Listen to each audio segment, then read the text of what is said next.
Hey Skatfreunde, ich bin's wieder Daniel, freue mich sehr, dass ihr dabei seid, und heute möchte ich gemeinsam mit euch mal in ein ganzes Themengebiet einsteigen. Das habe ich mir schon länger vorgenommen, bisher ist immer noch was dazwischen gekommen. Es geht um nicht weniger als das Gegenspiel.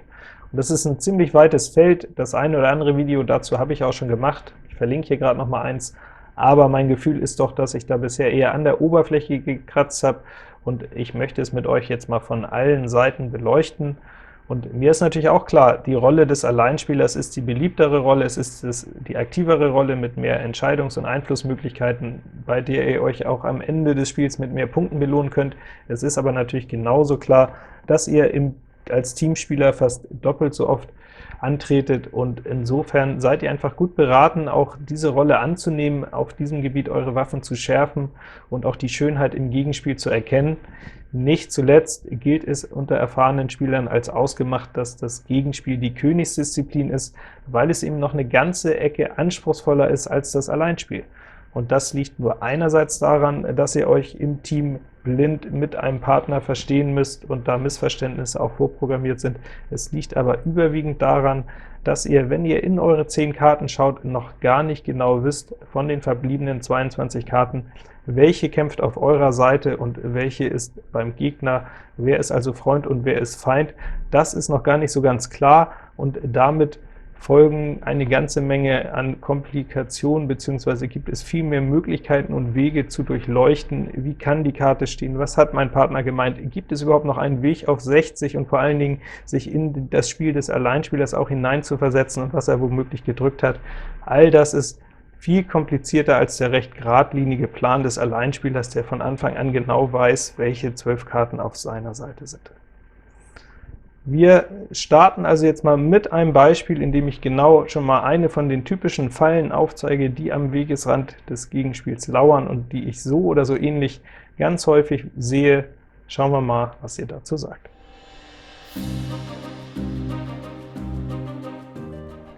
Bei dieser Verteilung und dem Verlauf, den ich hier schon mal vorbereitet habe, konnte der Alleinspieler in Hinterhand durch ein, zwei kleine Fehler im Gegenspiel seinen Kopf gerade noch so aus der Schlinge ziehen, und diese Partie wurde tatsächlich gespielt am letzten Wochenende in der ersten Herren-Bundesliga, also auch da wird nur mit Wasser gekocht, und ich saß tatsächlich mit dieser Karte hier in Mittelhand, unspektakulär, Kreuz Ass 10 zu 4, Herz König zu 4, Pik 8 König, und Hinterhand spielte einen Grang.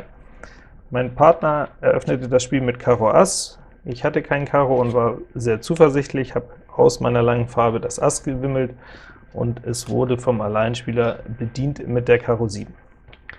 Und hier hat jetzt mein Partner schon ein bisschen überlegt, wie er jetzt fortsetzen soll, und ich glaube, der nächste Zug zeigt schon, dass er da ein bisschen auf eine falsche Idee gekommen ist. Er hat dann nach einiger Zeit doch die Karo 10 gespielt, und ich habe mir schon gedacht, dass er wohl überlegt hat, ob er die Farbe wechselt, um mit Karo 10 Dame gegen den König zu dritt beide Stiche zu machen. Nun hat er sich aber doch entschieden, Karo fortzusetzen. Von mir also die Kreuz 10, und der Alleinspieler bedient erneut mit der Karo 9, jetzt haben wir 42, und dann kam hier auch die Karo Dame, und da war wohl die Hoffnung von meinem Partner, dass ich hier jetzt tatsächlich noch stechen kann, und das war vielleicht dann ein bisschen zu hohe Erwartungen, wie wir gleich sehen. Ich selber habe hier, glaube ich, jetzt auch nicht den allerbesten Zug gefunden. Ich war mir tatsächlich schon ziemlich sicher, dass Karo König beim Alleinspieler sitzt, aber manchmal ist er dann doch im Keller, und einen günstigen Abwurf wollte ich ihm auch nicht erlauben, habe mir auch gedacht, dass bei 42 liegen das eine Bild wohl über ist. Wir brauchen sowieso noch 2 Stiche, und 2 Bilder habe ich noch, also ich habe da tatsächlich den Pik König reingelegt. Alleinspieler nimmt mit Karo König und zieht wie aus der Pistole geschossen erstmal das Pik Ass, wurde bedient, und jetzt kam Pik Bube und von meinem Partner Kreuz Bube, und alles, was ich jetzt geben konnte, habe ich auch gegeben, den Herz König. Damit haben wir 50 Augen liegen, und jetzt fing mein Partner hier tatsächlich länger an, noch mal zu überlegen, wie er das Spiel fortsetzt, und ich denke schon, alles klar, ich habe verstanden, wie die Stellung aussieht. Ich gucke auf den Alleinspieler, er guckt mich an, und wir waren uns einig, es ging jetzt nämlich nicht mehr, so war die Restkarte verteilt. Der Alleinspieler hatte noch die beiden fehlenden Buben und Herz Ass 10 Lusche, und mein Partner stand jetzt noch auf etwa so einer Restkarte bei 50 liegen, mache ich noch einen Herzstich, und es ist auch noch ein voller unterwegs, die Pik 10. Allerdings können wir sie jetzt nicht mehr am Alleinspieler vorbeitragen, denn wenn die Pik 10 angeboten wird, wird gestochen, und wenn eine andere Farbe kommt, dann wird der Alleinspieler einfach seine Herz-Lusche abtragen. Und insofern war das Spiel jetzt hier gewonnen, obwohl es doch wirklich ziemlich übel dagegen stand. Karo zu viert, Herz zu viert, die Vollen auch genau richtig verteilt. Und wo war denn nun der entscheidende Fehler? Also klar, wechselt mein Partner die Farbe und macht beide Stiche in Karo, dann hätte es wohl auch schon gereicht. Darauf will ich jetzt aber nicht hinaus, sondern an sich der entscheidende Fehler war, dass mein Partner nach Karo 10 nicht den Buben abgezogen hat, den Kreuz Buben, um den Einschub zu entschärfen. Und der Alleinspieler hat das sofort erkannt, ein gefährlicher Einschub im Pik Ass, deswegen hat er vor dem Buben erstmal das Pik Ass abgezogen, denn die Gefahr war für ihn deutlich größer, dass er in dieses blanke Pik Ass wieder eingespielt wird und dann selber mit seiner Herz-Lusche antreten muss, als dass ihm nun das Pik Ass abgestochen wird. Und insofern, es geht hier um den letzten Vollen, um die Möglichkeit, diesen zu kontrollieren, und genau aus diesem Grund ist es manchmal eben auch als Gegenspieler wichtig, Trumpf zu ziehen. Und wenn es so wie hier ist, im dritten Stich, dann wäre das Spiel ganz automatisch zu unseren Gunsten ausgegangen. Vor 2 Wochen wiederum beim Skat-Turnier in Hamburg wurde ich Zeuge von diesem Spiel, was komplett anders aussieht und nichtsdestotrotz auf das gleiche Endspielmotiv hinausläuft, nämlich wer im richtigen Moment nicht am Spiel ist, kann den letzten und entscheidenden Vollen kontrollieren und damit das Spiel für sich entscheiden. Ich hatte gegeben, Vorhand hatte diese Karte, war angepasst worden und hatte ziemlich schlecht gefunden, drückte jetzt 3 Augen in Kreuz, das ist logisch, und musste ihn relativ schlappen 5-Trümpfer in Herz hier vortragen, beide Trumpf-Vollen fehlen und in Karo natürlich auch das Ass, und der Spieler eröffnete das Spiel mit dem Herz Buben. Das ist eine Karte, die ich aus der Konstellation Kreuz Herz Bube so gut wie nie ausspiele, würde ich auch nicht empfehlen. Ihr nehmt euch damit natürlich die Chance auf eine schöne Trumpfgabel am Ende. Es gibt noch weitere Aspekte, die dagegen sprechen, da will ich jetzt gar nicht so drauf eingehen. Jedenfalls ist das Ziel sicherlich, erstmal in Hinterhand zu kommen, und das hat dann auch hingehauen. Der erste Stich sah wie folgt aus: Herz Bube, Pik Bube, Trumpf Ass, 15 Augen, und dann wurde hier mit der Pik Dame fortgesetzt, Pik Dame, Pik Lusche. Alleinspieler nimmt natürlich raus, muss er auch, und hat schon richtig geahnt, dass das, wo blank ausgespielt war, dass zumindest ein Angriff hier auf seine Pik 10 erfolgt. Insofern jetzt Trumpf von oben, um, wenn es geht, gegen Trumpf 3-3 alle Trümpfe rauszuziehen. Diesen Stich macht er auch, und jetzt Trumpf von unten in der Hoffnung, dass sie gut stehen. Sie standen allerdings nicht gut, es wurde allerdings dann in diesem Stich erstens schon mal die Herz 10 rausgenommen, womit man schon sehen kann, der Spieler hier ist noch ein bisschen unerfahren, der hätte auch den Herz König nehmen können, womit er seinem Partner den Trumpfstand besser anzeigt, und dass jetzt hier das Karo Ass gewimmelt wurde, das war kein wirklicher Fehler, das war die längere Farbe, das war in dem Moment ein bisschen glücklich für den Alleinspieler.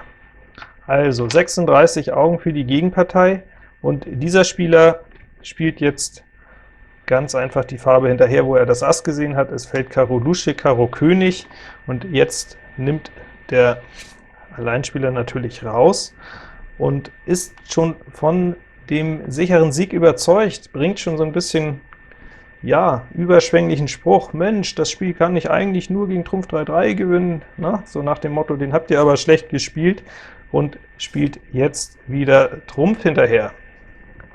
Da fällt jetzt Herz König und Kreuz Ass auf inzwischen 50 Augen, und jetzt ist das Spiel immer noch mausetot, wenn der Spieler hier ganz einfach Karo fortgesetzt hätte, diesen Spieler, den Alleinspieler, in seine Karo Dame eingeschoben hätte, denn dann muss der Spieler mit Pik 10 Lusche gegen folgende Endverteilung noch antreten. Die Kreuz 10 sitzt hier noch in der linken Hand, und hier ist der bestellte Pik König, und dass Pik König noch besetzt ist und einen Stich macht, das war ja im Prinzip klar. Im tatsächlichen Verlauf wurde jetzt hier die Kreuz 10 gespielt und das Spiel also tatsächlich leicht gewonnen. Was waren nun aber denn die Fehler? Also aus Alleinspielersicht, nachdem sich das Spiel nun so günstig entwickelt hatte, dass das Karo Ass gewimmelt wurde und mit Karo 10 den König mitnehmen konnte, war es natürlich Pflicht, hier die Dame abzuspielen, bevor er das nächste Mal den kleinen Trumpf rausgezogen hat. Das ist quasi analog zum Pik Ass aus dem vorigen Beispiel. Die blanke Stehkarte abspielen, damit man da nicht mehr eingespielt werden kann.